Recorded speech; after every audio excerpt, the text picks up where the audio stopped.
Hi friends, good evening. బయటనైతే వర్షం పడుతుంది. ఇంకా వేడివేడిగా ఏమైనా తిందామని చెప్పేసి మా వాళ్ళు అయితే అడిగారు. సో నేనైతే ఆలుగడ్డలు తీసుకురండి, బజ్జీలు చేస్తానని చెప్పాను. వాళ్ళు కూడా బజ్జీ పిండి, శనగపిండి తీసుకొచ్చారు. శనగపిండిలో కొంచెం కారం, ఓమ, ఉప్పు అండ్ సోడా వేసి ఇలా కలిపాను లూజ్గా. అండ్ తర్వాతకి చూడండి, ఆలు బజ్జీలు రెడీ అయిపోతున్నాయి, స్పైసీగా.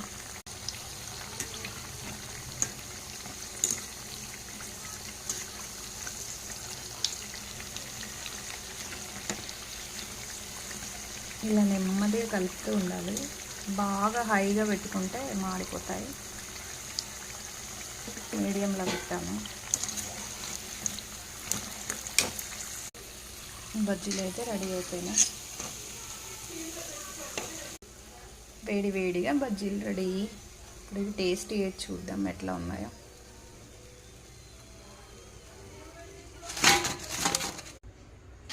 బజ్జీలు రెడీ అయిపోయినాయి, టేస్ట్ చేద్దాం.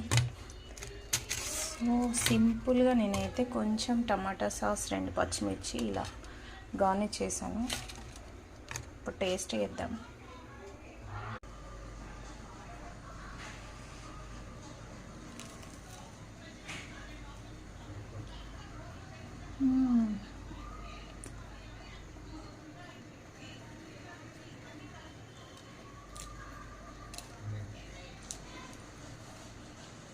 వేడిగా సూపర్ టేస్ట్ ఉంది, బాగుంది.